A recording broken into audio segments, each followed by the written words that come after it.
cukup selesai. Saudi Arabia bukan khilafah, kerajaan. Brunei Darussalam bukan khilafah, kerajaan, tapi bisa menjalankan poin nomor 2 ini, menjauhi daripada semua larangannya. Yang melanggar, maksud saya, yang melanggar poin nomor 2 ini ada hukum-hukum yang menghandle untuk pembalasannya atau untuk mengenakan sanksinya adalah penguasa, bukan RT RW ataupun DKM masjid, bukan ketua ormas atau ketua partai. Ya, harus berdasarkan keputusan DPR dan seluruh yang terkait. Nah, hadirin, sudah kita bahas nomor pertama adalah mengabaikan pendidikan agama kepada anak-anak kita. Ya. Wah, anaknya diberikan fasilitas tuh, sekolah SMP, SMA aja udah bawa mobil sendiri. Katakanlah SMP bawa mobil sendiri gitu ya. SMA udah bawa mobil sendiri. Tapi dia nggak perhatikan akan sholatnya, ngajinya, ini berdosa. Anaknya tumbuh berkembang menjadi dokter dan macam-macamnya, tapi tidak sholat, dosanya kepada bapak ibunya. Ini sudah kita bahas. Yang kedua adalah yaitu memajang lukisan patung dan manusia atau binatang yang sempurna. Memajang, membuatnya, penikmatnya semuanya berdosa. Ini bahkan dosanya besar, Pak. Siapa yang di rumahnya ada patung sempurna, lukisan sempurna, manusia dan binatang, maka dia akan terkena siksaan yang paling berat di akhirat. Hadisnya udah kita sampaikan terdahulu, riwayat daripada Al-Imam Bukhari.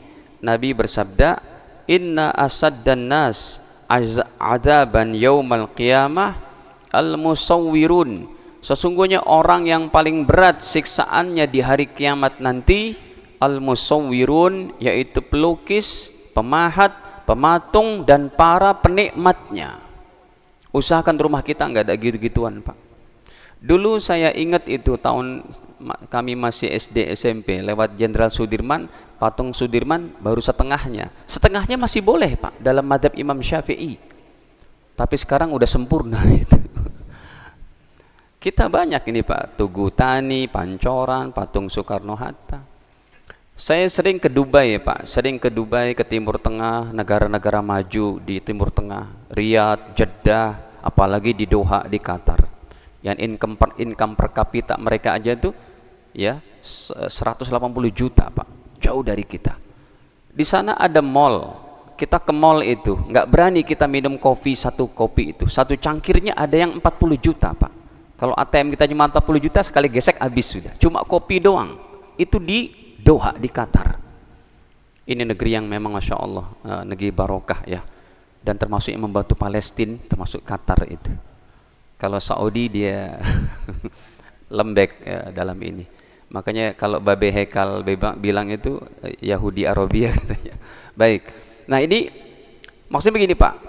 Kalau Anda pergi ke Dubai, kan itu kota modern banget. Gedung tertinggi aja adanya di sana. Ya. Kita ada namanya apa tuh, gedung apa? Autograph apa itu di Tamrin 9. Itu kan tingginya yang tertinggi di Indonesia tuh 300 sekian meter. Di sana 800 meter, Pak. Tower Khalifah. Betul? Khalifah Tower di Dubai. Dan kalau ada wanita jalan sendiri malam hari di Doha, Dubai, Riyadh, itu nggak ada yang ganggu, Pak. Ya, nggak ada yang ganggu itu. Di sana Pajero Fortuner jadi taksi aja, Pak.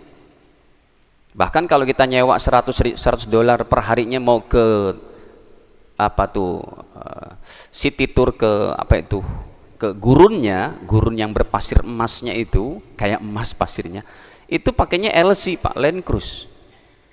Bukan pakai Pajero lagi, 100 US dollar sehari itu, dari pagi sampai sore, ada drivernya. Artinya gini, itu negara maju banget, tapi saya tidak mendapati ada satu patung pun di tengah kotanya. Barokah itu negeri. Nah, ini nanti siapa yang jadi gubernur ke depan, coba Mas Arya jadi gubernur nanti. Patungnya disederhanain. Boleh, ada patung boleh. Boleh baca fikih 4 madhab. Tapi jangan sempurna. Lukisan jangan sempurna. Itu sudah Saya cuma mau mengingatkan pembahasan kita terdahulu. Membiarkan istri dan anak perempuan keluar rumah membuka auratnya, kayaknya biasa, padahal dosa. Suaminya jalan sama istri, ya jogging, istrinya cuma pakai celana pendek, itu lagi berdosa dia. Berapa banyak saya lihat Pak, ada suaminya jenggotan, istrinya bahkan jogging pakai cadar, nggak masalah itu. Ya, dia pakai celana yang apa tuh, bajunya baju yang sampai selutut, pakai celana training yang tidak memperlihatkan lekuk tubuhnya. Itulah agama. Ya, bukannya kita mau semau-maunya dalam Islam. Nah, itu berdosa tapi kayak biasa gitu. Baik. Nomor 4 hadirin. Nomor 4 adalah bertato. Ini pun udah kami bahas. Ya, naudzubillah yang punya tato dengan fikih dan hukumnya, apalagi laki-laki yang bertato, kalau tatonya di tangan nggak bisa diilangin, seumur hidup dia keluar rumah sudah tidak boleh pakai lengan pendek lagi Pak, harus pakai lengan panjang terus untuk menutupi aib dan dosanya itu gitu ya. Untungnya ASN nggak boleh pakai tato ya Pak, ada larangan kan, ada undang-undangnya apa, secara moral aja, secara moral aja, oh gitu. Jadi kalau ASN ada itunya nggak apa-apa ya. Kayak saya lihat tuh pengawalnya Sambo itu kan, ada yang orang timurnya itu kan tatonya lebat. Emang boleh polisi bertato? Ya kalau itu non muslim lah dia. Cuma yang Islamnya tetap haram, tidak boleh. Yang kelima mencukur alis. Yang keenam transgender. Ini transgender yang paling masya Allah, dilaknatnya mengerikan sekali Pak. Kaum sodomi itu dihujani batu, surat Hud ayat 82, boleh buka. Ya, wa anzalna 'alaiha hijaratan min sijilin mandud. Allah hujani kepada mereka hujan batu panas. Itu pernah terjadi itu. Ya. Baik, kita masuk nomor 7. Ini terakhir 10 Oktober. November saya kemana ya Pak? Libur ya. Ini 10 Oktober. Nomor 7, kita masuk pelajaran baru. Hadirin, jangan marah ya Pak, kita belajar sama-sama. Tapi saya ungkapkan semuanya. Yang nomor 7 adalah merokok. Merokok itu dosa yang kayaknya biasa gitu. Makanya alhamdulillah saya lihat di sini masya Allah, nggak pada merokok, orang-orang soleh semua. Alhamdulillah. Alhamdulillah Pak. Oh bukan amin, qabul ya. Nah. Tapi kalau sholat nggak boleh qabul. Waladhdallin, qabul, batal sholatnya.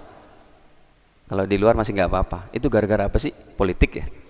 Jadi qabul gitu. Baik, merokok hadirin, nanti kami bahas. Ustadz, bukankah sebagian ulama katakan hukumnya makruh? Nanti kita bahas. Merokok saya mengikuti fatwa Majelis Ulama Indonesia, biar saya nggak disalahin nih. Anda boleh buka di website MUI-nya, dan saya udah langsung bicara sama guru-guru kita di Komisi Fatwa Majelis Ulama Indonesia. Langsung kita berdiskusi. Ya. Jadi kuatnya fatwa ini yang pertama, memubazirkan harta. Memubazirkan harta ini Allah firmankan sendiri dalam surat Al-Isra ya. Ayat keberapa? 27. Surat ke-17. Innal mubazirina kanu ikhwana syayatin. Orang mubazir temannya syaitan kok, bagaimana tidak haram? Begitu. Tuh, ya. Innal mubazirina, sesungguhnya orang-orang yang membazirkan harta, kanu ikhwana syayatin, adalah teman-temannya syaitan. Wa kana syaitanu li rabbih kafura, dan syaitan itu kepada Allah Ta'ala sangat kufur, sangat durhaka. Yang kedua, kata Majelis Ulama bahwa kami menyatakan hukumnya ini bukan makruh lagi tapi haram adalah yang kedua, karena ya, riset daripada penelitian ahli medis yang terpercaya. Mereka berkata bahwa satu kali hisap rokok, satu kali hisap itu, kok hisap? Satu kali hisap ya, memasukkan ke tubuh kita 2000 racun. Ini bertentangan dengan Al-Quran, surat Al-Baqarah ayat 195. Jangan kamu bunuh diri kamu. Ini bunuh diri. Pak, mohon maaf, ada yang bawa rokok, coba lihat. Setiap rokok ada mereknya apa? Halo? Rokok membunuhmu, bukan membahayakan, Pak. Membunuhmu. Ya, rokok membunuhmu. Gambarnya apa? Gambarnya paru-paru gosong. Ya, Al-Baqarah 195, coba kita lihat. Wa anfiqu fi sabilillah, dan berinfaklah kalian di jalan Allah. Wala tulqu bi aidikum ila tahlukah, dan jangan kalian lempar diri kalian dengan tangan kalian, dengan perbuatan kalian, ila tahlukah, kepada kebinasaan, kematian. Ya. Yang ketiga, hadirin, kalau dia merokoknya di ruang publik, ini menzolimi orang lain. Kalau merokoknya di ruang publik berarti zolim kepada orang lain. Kenapa zolimnya? Karena menjadikan orang lain perokok pasif. Perokok pasif ini lebih berbahaya. Ya. Jadikan orang lain perokok pasif. Dah. Jadi hadirin, yang terbaik tinggalkan itu, Pak. Saya dengar tuh dari para ulama-ulama, ya, ulama dan habaib yang merokok, kata mereka itu susah untuk bertemu dengan mimpi dengan Nabi Muhammad SAW. Padahal Bapak Ibu sekalian, kalau di level para ulama, bermimpi kepada Nabi Muhammad itu merupakan pertemuan yang sangat dahsyat di dunia ini. Kita belum meninggal lagi, belum ketemu sama Nabi di akhirat, tapi udah diendangin, didatengin, dirindukan oleh Nabi dalam mimpi kita. Makanya Habib Umar begitu seringnya ketemu mimpi Nabi. Kenapa? Orang soleh kayak begitu, wali-wali Allah. Hadirin, jadi ini kata para ulama ya. Jadi khususnya para ulama dan habaib yang masih merokok, insya Allah susah dia mimpi ketemu Nabi. Padahal mimpi ketemu Nabi itu merupakan ada dalilnya dalam hadis Bukhari, Pak. Kata Nabi, kamu mimpi ketemu aku itu betul, itu hak, itu namanya mimpi ru'ya solehah. Karena syaitan enggak bisa menyerupai diriku, kata Nabi, dalam mimpi sekalipun. Hadis Bukhari. Oke, kita tampilin hadisnya nih. Saya hafal hadisnya, cuma saya mau buktikan kepada Anda semua kalau ini ada dan tidak susah dicarinya. Ya, maksudnya nggak susah, gampang tuh. Nomornya masih awal-awal juga, 110.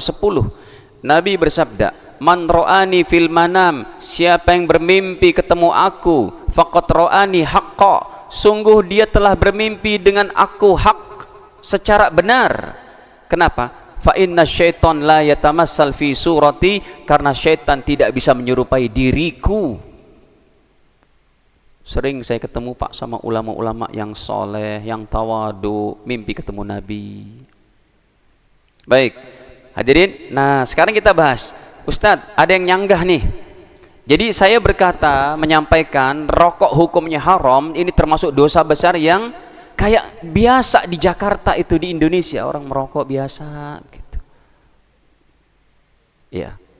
Memang dulu ketika saya nyantren, ada guru-guru kita yang ngajar kitab kuning, kitab gundul sambil merokok gitu. Kenapa? Karena dari dulunya fatwa ulama Indonesia kebanyakan menyatakan makruh. Makanya saya tulis tuh fatwanya Majelis Ulama Indonesia. Anda boleh lihat di apanya? Di ininya, di websitenya. Ya. Nah, sekarang yang mengatakan hukum rokok makruh, nih kita bahas. Hadirin, makruh itu ada dua, Pak. Makruh ada dua. Yang pertama makruh tanzih. Makruh tanzih apa artinya? Makruh yang bisa berubah menjadi halal. Contohnya apa? Masuk masjid habis makan pete dan jengkol, mulutnya masih apa? Bau pete dan jengkol. Masuk masjid, ya, habis konsumsi, habis makan pete dan jengkol gitu ya, jengki aja deh. Ini makruh, tapi dia bisa berubah menjadi halal, menjadi tidak makruh. Caranya apa? Sebelum masuk masjid, gosok gigi, makan permen min yang harum nantinya. Makanya Islam mengajarkan begitu indahnya Pak, sampai kalau ada di antara kita habis makan jengkol petek yang cukup banyak, itu kalau dia pakai toilet umum pun dia harus semprot itu dengan sabun tempat pembuangan toiletnya itu, supaya tidak menyisakan bau. Sampai sebegitu Islam mengajarkan kita. Bukan cuma hilang zat najisnya itu, ain najisnya itu, tapi baunya pun harus dihilangkan juga. Ya. Nah, ini kalau ada yang bilang makan petek jengkol itu makruh kalau mau masuk masjid. Kalau nggak masuk masjid mah nggak makruh. Di rumah silakan santap petek dan jengkol, tapi mau masuk masjid pastikan mulut kita tidak berbau lagi. Ya, baik. Nah, jadi merokok itu hukumnya bukan makruh nomor 1, tapi nomor 2. Nomor 2 makruhnya disebut apa? Makruh tahrim. Ini semua kita bisa ketahui dari ilmu usul fikih, Pak. Makruh ada 2, makruh yang begini, kaidah-kaidah usul fikih. Makruh tahrim adalah makruh yang tidak bisa berubah jadi halal sampai kapanpun itu. Ya, makruh yang tidak berubah jadi halal. Nah, ini contohnya merokok. Ya. Makruh yang tidak bisa berubah jadi halal. Contohnya apa? Merokok ini. Nah, hadirin para jamaah dirahmati Allah, jadi kalau dikatakan merokok itu hukumnya makruh, makruh begini. Nah, kami tanya tuh sama guru-guru di majelis ulama dulu. Ya, Kiai itu gimana? Termasuk di situ waktu itu ada Tengku Zulkarnain. Kan beliau di komisi fatwa itu, yang dulu masih ngajar di sini enggak? Saya tanya sama para kiai, gimana Kiai, ulama-ulama hebat kita di Jawa Timur, di Jakarta, itu rata-rata pada merokok. Jawabannya apa? Iya Ustadz, itu sebelum ada riset nomor 2 itu. Sebelum ahli medis, para dokter menemukan hasil riset mereka, 1 kali hisap memasukkan 2000 racun. Belum diketahui itu. Kata mereka, seumpamanya ulama-ulama kita masih hidup yang merokok itu dan mengetahui hasil riset para dokter, insya Allah mereka ikut gitu. Baik, ini diantaranya nomor 7. Nomor 8, satu lagi deh Pak, sampai kurang 15 menit ya Ji. Ya, nomor 7-nya hadirin, nomor 8, sudah usia dewasa tidak bisa baca Quran sampai meninggalnya. Ini bahaya ini Pak. Kalau belum meninggal dia masih bisa bertobat, masih bisa ngaji, sekalipun lisan lidahnya itu udah pelok, udah kaku, susah nyebutin mana ha, mana ha, mana kha, mana sin, mana shin, mana sod. Tapi kalau nggak ada keinginan sama sekali, berarti orang ini cuma sibuk dunia, dunia dan dunia. Kerja-kerja tapi tanpa nuntut ilmu, kerja-kerja tapi tanpa ibadah, kerja-kerja tapi tanpa sujud dan ruku. Hadirin para jamaah dirahmati Allah, orang yang sudah usia dewasa tidak bisa baca Quran, ini yang diwajibkan oleh para ulama, ya, bukan mengerti bahasa Arab Pak. Bayangin kalau wajib orang Islam yang nggak bisa bahasa Arab berdosa, ini berdosa semua. Tapi orang Islam yang tidak bisa baca Quran secara bertajwid, paling minimal itu. Karena ada hak Al-Quran paling ringan itu dia. Kalau bisa bahasa Arab, dosa semua. Dan saya nggak pernah dengar, nggak pernah baca, nggak pernah dapati dalam fatwa ulama, kalau ada orang setiap individu ini tidak bisa baca Quran berdosa, tidak bisa bahasa Arab berdosa. Ternyata memang hukum mengerti bahasa Arab fardu kifayah.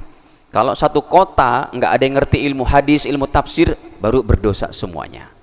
Dan ilmu hadis, ilmu tafsir harus mengetahui ilmu bahasa Arabnya. Jadi hukumnya fardu kifayah. Tapi untuk baca Quran bertajwid, masing-masing kita dituntut sama Al-Quran di akhirat nanti.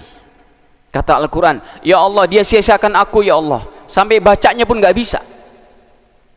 Hadirin, saya pernah ketemu sama seorang menteri, sudah usia hampir 60 tahun nggak bisa baca Quran. Terus dia bilang, bagaimana Ustadz, saya berdosa? Tidak berdosa Pak Menteri, tapi wajib untuk belajar. Alhamdulillah Allah bukakan hatinya, saya nggak sebutkan siapa namanya, dia belajar, dia panggil guru, karena nggak mungkin lagi dia belajar di masjid, public figure, malu pula, begitu kan. Dia belajar sampai sebelum meninggalnya Pak, dia bisa baca Quran dengan baik. Meninggal tahun 2006 itu. Hadirin, coba kita lihat ancamannya, ini dosa besar. Jadi siapa di antara kita ya sudah dewasa, sudah akil balik, sampai meninggalnya nggak bisa baca Quran, berbahaya. Tapi kalau kita bertobat, terus kita belajar sekalipun susah, sekalipun hasilnya tuh bacaan kita masih apa tuh, dalikal kita bularai, masih insya Allah dimaaf. Yang penting ada kemauan. Ini dalilnya, coba kita lihat hadis riwayat daripada Imam Tabrani. Cukup banyak Pak ya, ini hadisnya yang mengenai masalah ini ya. Nomornya pun kalau riwayat Imam Ibnu Abi Syaibah sampai 30.000 itu nomornya ya. Ini saya sampaikan yang nomor 10.000 saja tuh. Qala Rasulullah sallallahu alaihi wasallam, Rasulullah bersabda, Al-Quran syafi' musyaffa'. Al-Quran bisa memberikan syafaat, musyaffa' diterima syafaatnya. Wa mahil musaddaq, Al-Quran yang bisa memberikan persaksian, musaddaq, persaksiannya dibenarkan oleh Allah. Maka man ja'ala amamahu qadahu ilal jannah, siapa yang menjadikan Al-Quran di hadapannya, maka Al-Quran akan menggiring, membimbing orang ini masuk ke dalam surga. Dia bisa baca, dia belajar Al-Quran, ilmu Al-Quran, dia belajar ilmu agama. Tetapi wa man ja'ala khalfa dhahrihi, siapa yang jadikan Al-Quran di belakang, khalfahu, di belakang punggungnya, artinya nggak pernah dibaca, nggak ditelaah, nggak bisa bacanya, tiap hari berarti dia nggak baca Quran itu. Kata Nabi, saqahu ilan nar, Al-Quran yang demikian menjermuskan orang itu masuk ke dalam api neraka Pak. Hadirin, Al-Quran ini punya hak untuk dibaca. Ustadz, berapa bacaannya? Kalau saya menyampaikan itu minimal, dalam hadisnya tidak wajib memang, tapi minimal 1 juz ya. Cuma kalau emang nggak mampu ya kembali kepada kemampuan kita, paling minimal sedikit, kata Habib Umar, 1 lembar sehari. Jangan sampai sehari nggak baca Quran 1 lembar Pak, berarti 2 halaman tuh 1 lembar ya. Kapan waktunya, sisakan waktu kita untuk baca Quran dan kita artikan, kita manai dengan terjemahannya itu ya. Ini penting hadirin, supaya kehidupan kita makin barokah. Nah, sudah nomor 8. Ada yang mau ditanyakan sampai sini? Silakan. Ya.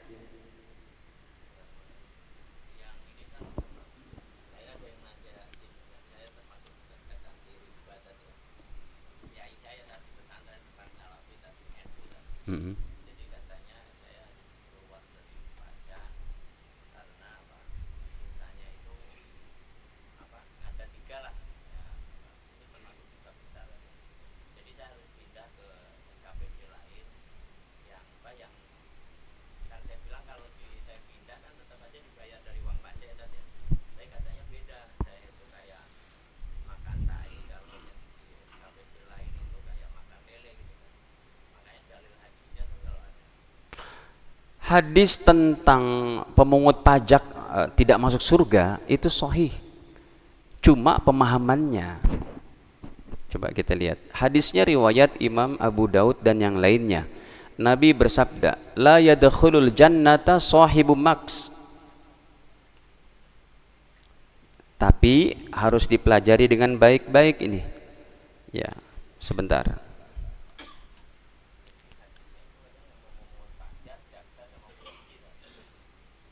Iya, termasuk itu. Hadisnya banyak, tapi diantaranya ini saja, kata Nabi bahwa la yadkhulul jannata, tidak akan masuk surga ya, sahibu maks. Ini adalah diartikan orang yang pemungut pajak. Tapi dalam fatwa ulama NU kita bukan begitu pembahasannya ya. Jadi begini, orang yang bekerja di kantor pajak itu dia tidak masuk surga, itu adalah pastinya orang yang dulu ada kasus tuh, masih muda, umur 33, rekeningnya gendut, Itu yang diharamkan. Sebab gini, jadi perpajakan yang dimaksud di sini adalah contohnya yang diharamkan. Saya buka kuliner restoran, lalu setiap restoran itu kan yang ada sekarang kita makan di mana saja itu mesti ada PPN-nya. Itu haram itu. Kita tanya ke perpajakan di Jakarta, emang ada pajak makanan? Enggak ada. Berarti itu tuh bisa-bisanya pemilik restoran. Nah itu yang haram. Bukan perpajakan yang diambil dari warga, dari rakyat untuk kemaslahatan. Ada jalan raya, ada infrastruktur, ada rumah sakit, ada macam-macam. Memang ada sisi gelap pajaknya. Contoh sisi gelapnya, di Indonesia ini perpajakan masih sporadis pengambilannya, masih mengacak. Contohnya, harusnya pajak itu ditertibkan. Yang orang wajib bayar zakat itu yang bayar pajak. Ya, sisi gelapnya gini Pak. Ini saya bicarakan nih, biar paham. Sisi gelap perpajakan apa? Contohnya, yang pertama tadi, di korupsi tadi loh. Siapa sih namanya tuh si Tambunan itu kan? Nah itu contohnya kayak gitu dosanya itu. Yang kedua kayak restoran tadi, atau kayak mohon maaf, kayak para tukang parkir di Indomaret, Alfamaret. Udah tertulis tuh di Indomaretnya parkir gratis. Dia malak di situ. Itu yang ilegalnya, itu yang berdosa. Jadi kalau kita nggak ngasih nggak apa-apa Pak, paling dimarahin sama dia, apa loh gitu. Kan preman-preman itu. Itu yang ketiga contohnya. Contoh yang keempat sisi gelapnya perpajakan kayak begini. Di Indonesia, di tempat saya Bekasi, Kerawang Pak, Cikarang, itu kan banyak pabrik. Di tetangga saya masih banyak yang ngontrak itu. Mobilnya boro-boro mobil, motornya Honda Beat, masih ngeridit, kena pajak nggak? Itu orang miskin Pak, kena pajak. Itu sisi gelapnya. Makanya kedepannya ini bagus banget kalau disederhanakan. Yang kena pajak adalah orang-orang yang memang data dari penghasilannya ya dikalkulasi, yang sudah mampu bayar zakat, itu silakan. Dan itu nanti ada nilai, sebab ini nanti akan memberatkan. Saya punya uang 1 miliar, saya taruh di bank, itu ada kontrol dari perpajakannya kepada pihak bank untuk mengawasi, karena wajib dia untuk mengeluarkan sekian persennya, betul? Udah gitu saya harus bayar tuh pajaknya sekian. Karena uang saya 1 miliar sudah di atas hitungan emas 20 miskol. 20 miskol itu 80 gram emas murni. 80 gram emas murni itu saya buletin 100 juta, itu kena zakat. Udah saya harus bayar pajak, kena zakat pula. Itu yang zolimnya nantinya. Makanya kita harus berjuang nih ke sananya supaya lebih syar'i, bagaimana orang yang bayar pajak sekalian tuh dinilai sebagai bebas zakat. Kan double jadinya itu kena orang Islam. Nah, terus saya baca dalam fatwa Majelis Ulama Indonesia, karena ini tujuannya kayak kita hidup di satu kampung, jalan raya kita masih becek kalau hujan, boro-boro pakai hot mix ya, pakai aspal, baru tanah lumpur begitu. Akhirnya ada 100 kepala keluarga, masing-masing diminta satu orang 1 juta, 1 juta. Nah, contoh perpajakan yang sekarang kayak begitu. 1 juta terkumpul dari 100 warga, dibuat jalanan, nanti ada mandornya, ada kulinya, seperti itulah untuk kemaslahatan bersama. Makanya sisi gelapnya tadi, yang dia bayar pajaknya petugas pajaknya kong-koli-kong di belakang, main korup dan yang lainnya.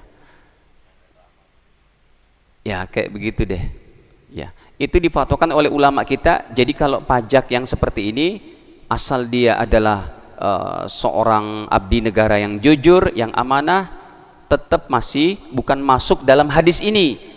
Kalau hadis ini kenanya kepada siapa tadi? Orang yang punya restoran, terus preman-preman ilegal, terus tukang parkir yang secara ilegal itu. Baik, saya rasa gitu hadirin. Demikian dapat kami sampaikan, kekurangan dimaafkan, dan semoga Allah Ta'ala berikan kepada kita taufik dan hidayahnya untuk menjauhi daripada dosa-dosa ini. Allah alam biswab. Kita akhiri dengan kafarah majlis. Subhanakallahumma bihamdik, asyhadu an la ilaha illa anta astaghfiruka wa atubu ilaik. Wassalamualaikum warahmatullahi wabarakatuh.